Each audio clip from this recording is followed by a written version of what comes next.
Jedd Fisch is off to Washington, meaning Arizona is without a head coach. They could have players transferring out, leaving Utah as the clear favorite in the Big 12 potentially. And how real was Kyle Whittingham going to Washington? All that and more on today's Locked On Utes. You are Locked On Utes, your daily podcast on the Utah Utes. Part of the Locked On Podcast Network. Your team every day.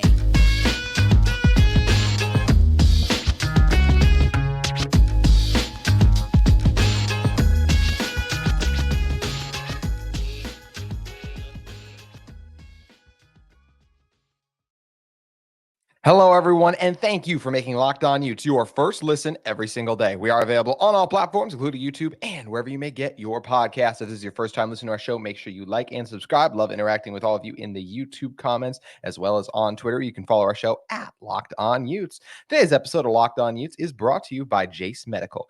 Empower yourself when you purchase a Jase case, providing you with a personal supply of 5 antibiotics that treat 50 plus infections. Get yours today at jasemedical.com. That's JASE medical.com. My name is JT Wistrcill, former intern inside the University of Utah Athletic Department. And on today's show, as I said, got to talk about how real Kyle Whittingham to Washington was, as Pete Thamel, ESPN's college football guru, reported he was on their short list. Also going back and revisiting a up and down week at Utah men's basketball, crazy win over UCLA, and the disappointing loss to Stanford on the road. But have to start with the biggest news in college football this weekend. And it has been a crazy few days of college football news going back to last week, with obviously not just a week that started where you crown the national champion, but then you get Nick Saban retiring. I mean, later this week, we could even see Harbaugh go off to the NFL. So even more stuff could be happening there. But then Kalen Deboer, there's always a domino, right? Nick Saban retires, which we saw this happen last year to Utah almost, right? Where Andy Ludwig was almost a part of the domino effect of the Patriots needing a new offensive coordinator when they fired Matt Patricia and Joe Judge, who doesn't even, they were abysmal. Anyways, then the domino effect was the Alabama OC jobs open. Tommy Rees, the Notre Dame OC, takes that. And then Andy Ludwig nearly becomes Notre Dame's offensive coordinator in bad timing, right? That was all of this occurred kind of in late like January and February last year. And that's what we just saw happen with this Washington team now, where Nick Saban retires. So Deboer to Washington. And now that means that Washington needed a head coach. They tab Jedd Fisch coming over from Arizona, who's done a fantastic job rebuilding that program up. And thus now, Arizona has a head coach opening. We'll see. I think a lot of the players were pushing for them to just retain the DC. We'll see if that's what they opt to do, or if they look to hire someone else and kind of continue the domino effect. But what it means is once again, Jedd Fisch is no longer at Arizona. And when a head coach departs a school, usually it's followed by a mass exodus of players into the transfer portal. It's exactly what just happened at Washington. Whether it be off to the NFL or entering the portal, 18 of the 22 players that started last Monday night's national championship are now not on the team. That's how many starters have already departed because of, once again, either the portal or going off to the NFL. And I think Arizona could be in a very difficult position because, look, obviously Washington ponied up to get Jedd Fisch. Their NIL money is doing well. They're doing good. And maybe all the players at Arizona are going to want to stay. They'll still have a chance to compete in the Big 12, of course. Hence the reason we're talking about this is why I feel like Utah's in a good position, even a better position now. It's because I do believe a lot of these Arizona guys are going to enter the portal. We see a lot of players enter the portal and follow their former coaches when they go off to a new job. It's something that happens repeatedly in college. So honestly, Noah Fifita, I absolutely expect him to be a Washington Husky. Same thing with Jonah Coleman, or at least as these guys enter the portal. McMillan, Cowing, all these guys, I think there's a high probability that they could be entering the transfer portal and that they're going to end up at Washington. And when you lose your quarterback, as we saw Utah do because of injury, but just in general with what a special player Fifita became, I think that could leave Arizona at a huge disadvantage. Now, if Fifita did transfer, Jayden de Laura is in the transfer portal. He actually hasn't committed anywhere. I would expect him just to stay. And de Laura does a good job, but he's not Fifita again. So this is where I just feel like, and these are even just the offensive stars. Like overall, I just think a lot of these guys from Arizona are going to end up transferring. So what does that mean for Arizona, who to me, when you're talking about the two best teams in the Big 12 next year, it's Arizona and Utah interchangeable. I can talk a little bit more about Oklahoma State in a second and why, to me, they're a clear third. But with the way that Arizona ended the year, And with Utah still being so competitive and just because of the injuries eventually being too much to overcome. And yes, I know Arizona beat Utah very badly, but once again, not only was Utah already banged up in general, but that game in particular, they were down their best pass rusher, their best linebacker, and their best safety or 1-2 punch at safety, basically, because even Baki was extremely sick and not out there. So, or barely, well, he's out there, but not himself. So even that loss, it's like, I got to put a little bit of an asterisk on that because all these guys who had made Utah's defense elite weren't on the field. So I do think that game would have been closer had those guys been able to play. We talk about literally the 4 best defenders on that Utah team that were healthy, not available because of injury, or as I mentioned, Baki with the sickness. So even that loss, I put a little bit of an asterisk on. But I really do believe this move, Jedd Fisch departing Washington, makes Utah the clear favorite in the Big 12 now. You saw some rankings that had Arizona above Utah or vice versa. Those two schools were close to each other. Every major outlet, whether it was Bleacher Report, The Athletic, ESPN, all of them in their way too early top 25 had Utah as the best team in the Big 12. And if it wasn't Utah, it was Arizona. There was no Oklahoma State in a position to do that. And some of you, maybe somehow, some Oklahoma State fans have made their way to this podcast and you're like, well, that's disrespectful. But I mean, look, I know you guys are getting everyone back, but you guys were not even the second best team in the Big 12. Like, I know you beat Oklahoma, but like, if we ask everyone, like, okay, there's a reason Oklahoma still finished the year ranked higher than Oklahoma State, right? Like, if we asked everyone, like, who's better? It's like, I know Oklahoma got them that day. Oklahoma State got them that day, but like, I still feel like Oklahoma was the better team. We all wanted to see Oklahoma in there because Oklahoma was the one who beat Texas. They put up a better fight against Texas too, versus Oklahoma State got steamrolled. Oklahoma State is just too inconsistent for me to be like, yep, they're the clear favorite in the Big 12. Because what they do, yes, they got a good win against Oklahoma, but they barely beat BYU. I'm not even trying to take a shot at BYU, but that end of the year BYU team was not very good. Also, if we look back, they lost 45-3. They scored 3 points against UCF. Are you kidding me? And everyone played like they were healthy. So that's where it's just like, if you're that inconsistent, I can't do it. And yes, I know that Utah has lost a couple games the last few years, but let's also keep in mind Cam Rising as a starter in the regular season, he lost once in 2021. In 2022, he lost twice. In one of those, he was clearly not right against Oregon either as well. So all that Utah's ever lost to with Cam are really good teams when he starts the game. Because I know they lost to San Diego State going all the way back to 21, but he came in halfway through the game replacing former Big 12 quarterback Charlie Brewer, mind you. So yeah, I just feel like this Utah team is clearly for the consistency under Kyle Whittingham. They've won conference championships these past few years. They have so many players returning with conference championship game winning experience. And I'll even say this, like to Oklahoma State, Utah, it felt like they weren't one of the 2 best teams in the Pac-12 when they made the conference championship game going back to 2022. It felt like Washington and even Oregon, but because of head-to-head tiebreakers, Utah got the opportunity to go and take on USC. And what did they do with everyone counting them out? They beat the Trojans for a second time. What did Oklahoma State do going in and facing Texas? Everyone counted them out, and they were absolutely correct to because they got steamrolled. Texas, the Longhorns ran right over them throughout the duration of that entire game. This is a Utah team. When we're looking at Utah, what are they bringing back? They're bringing back one of the best quarterbacks in college football. No, he hasn't played in a while, but I'd rather take a guy coming back from an injury who's at least gotten to that high level than a lot of unknowns and unprovens. This isn't even about Oklahoma State because obviously they got a proven guy. He's been there for 7 years now. He too is in a Cam Rising type of situation, even though Cam's a deceptive 7-year guy because his are all, through red shirts and all these various things as well. And yeah, the COVID year gave him a bump, but he's really only played 2 collegiate seasons, like as a starter, and then wasn't given the opportunity, and then a backup or other things in the other ones. But either way, sticking on this Utah theme and this Utah front. So Utah, elite quarterback, one of the best, if not the absolute best tight end room in the country. And you're looking at this offensive line, get 3 starters back. I've been harsh on the Utah offensive line, but let's not act like this is a bad offensive line. It was just a little bit of a disappointing one, and they will be fine in the Big 12. They dealt with some ferocious Pac-12 fronts too, and still hung their own and did a very good job going out there too. So looking around elsewhere, also elite running back room for Utah, and I know other Big 12 schools. Obviously, Ollie Gordon's a dude as well. Looking at the defensive side of the ball, one of the best front sevens in college football. Everyone is back for Utah, and yeah, secondary like wide receivers, they need to retool, but they've done a good job of doing that in the past. I love that they've brought in former starters. The guys we saw in the bowl game looked good in the secondary, plus Zamaya Vaughn back. And at the receiver position, still got 3 capable pass catchers with experience at Utah. And then Walker Lyons, who we're going to talk about on tomorrow's show, what his addition means for the team. So to me, it's just like Utah, because of their coaching and consistency, they've earned the benefit of the doubt on some of those unknowns. And while Oklahoma State's very good, I expect them to be a top 20 team. I just don't feel as comfortable putting them in that spot where it's like, oh yeah, they're the class of the Big 12. So that's where I feel like Utah truly is, because I feel like soon we're going to see all these Arizona players transferring out and leaving and ended up making their way up to Washington. So I feel like Utah is in a fantastic position to win the Big 12 in 2024. One of the reasons of that is because Kyle Whittingham is going to be staying at Utah. Want to talk about what it means that he was not Washington's coach, and also talk about how serious I think those discussions even got with all of you in one moment. But first, I want to talk to you about our friends at FanDuel Sportsbook.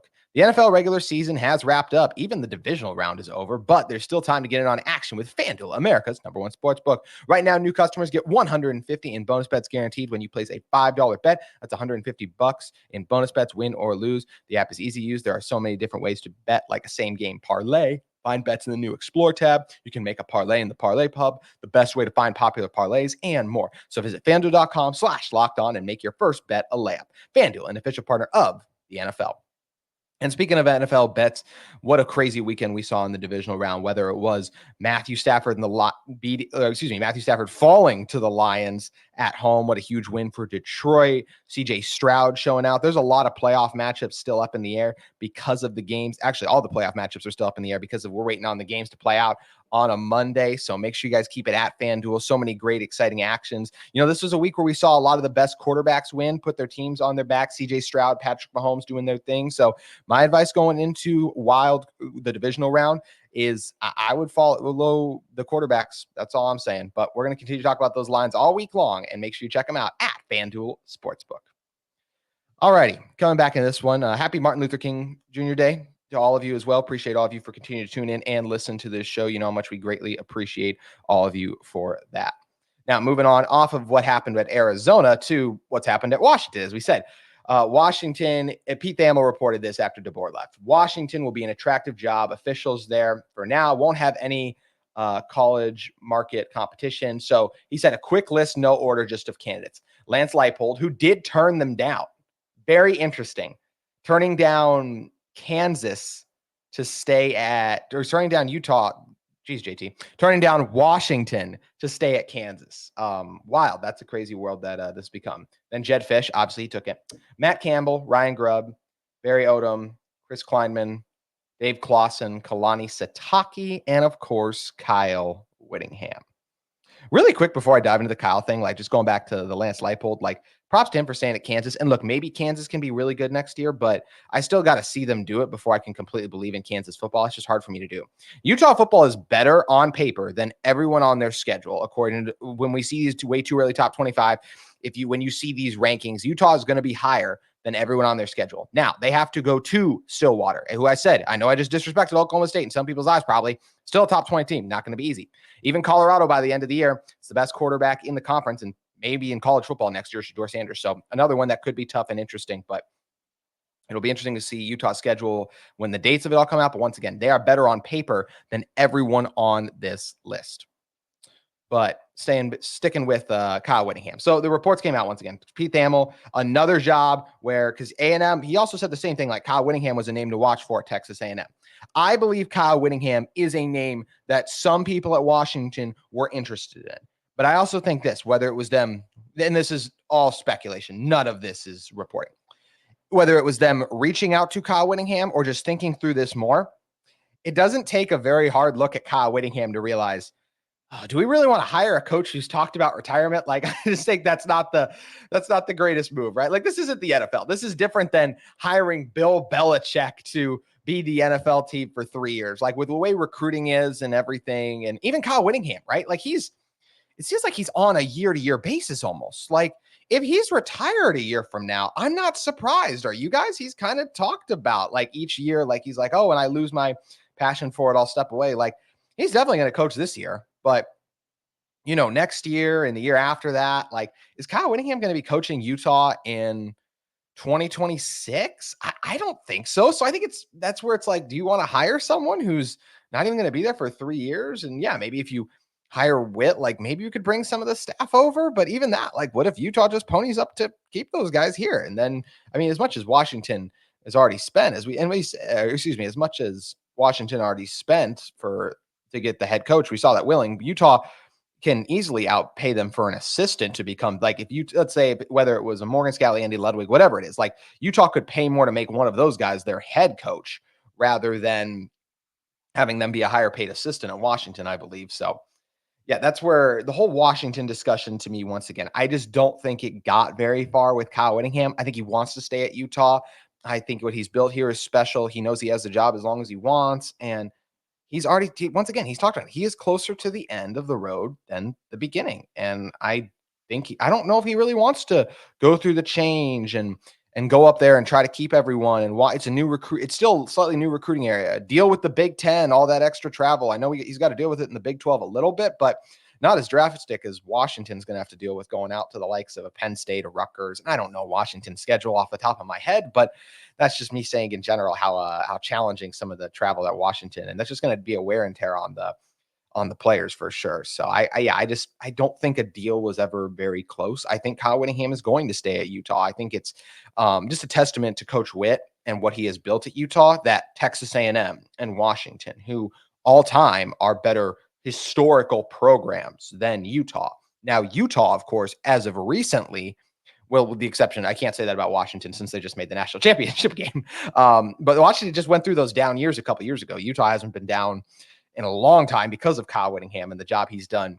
Just the recruiting, the presence, the culture. Culture is so big, right? That's I think it's the biggest reason A&M was looking at Kyle Whittingham, because they understand how big the culture aspect is in college football. And what Kyle has brought to Utah is just tremendous in that aspect as well. Just it's such a big thing. When you play Utah, you're going to get physical defense. They're going to run the ball well. And for the last 6 years or whatever it is, from Tyler Huntley on with the We Don't Talk About Jake Bentley, just like that Disney song, like We Don't Talk About Bruno. That's kind of the Jake Bentley year, basically. Charlie Brewer can be roped in that, I guess, as well. But even now it's like, well, they're gonna have a pretty good quarterback back there, and Tyler Huntley and Cam Rising. I know everyone's like, Utah's a quarterback development problem, but the guy who was supposed to be the starter for them for the past few years, and like I said, with the lone exception of that being the Charlie Brewer after 2.5 games, basically. So I'm not going to be upset about that.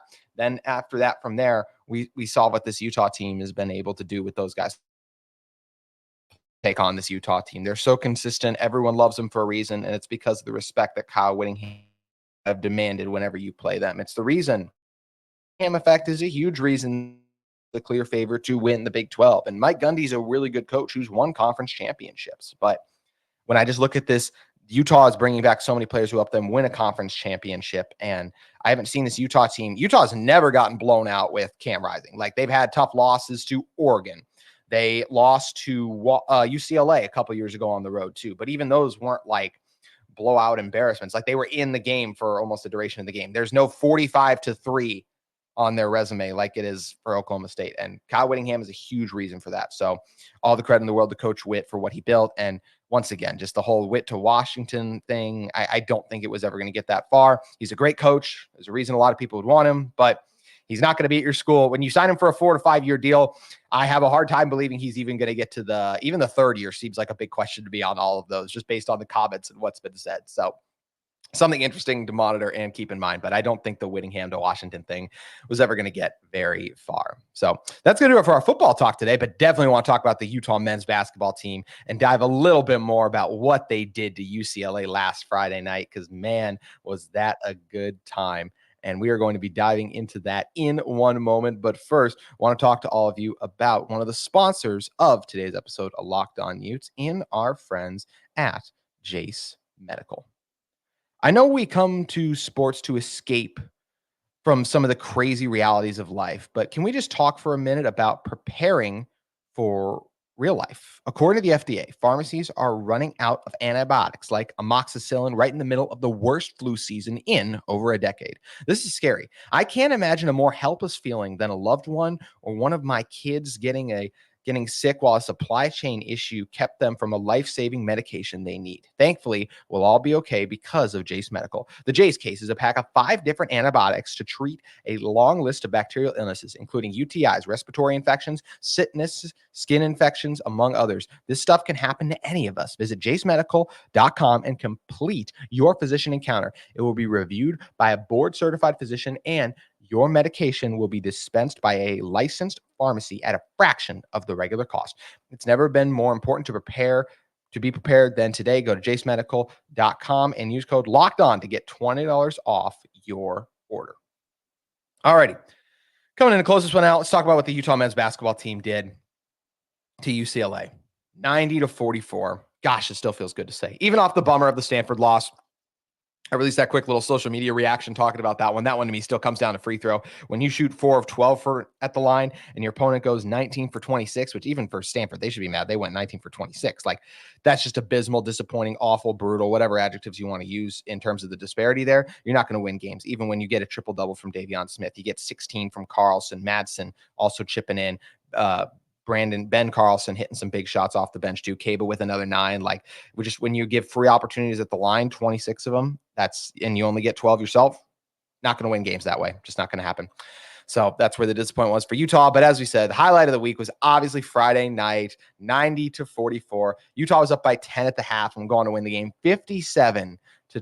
No one for UCLA got over 10. It was Lazar Stefanovic coming back to Utah. He didn't have the best game either, only scoring 8, was 3 of 10. And this is a Bruins team that's just a mess. And, they got Bona back. Like, I thought there was some young talent. We all thought UCLA would be a little better, but it's just not the case. And give Craig Smith and co. a lot of credit for what they've done. Utah shot a blazing hot 40% from 3. They were 13 for 32.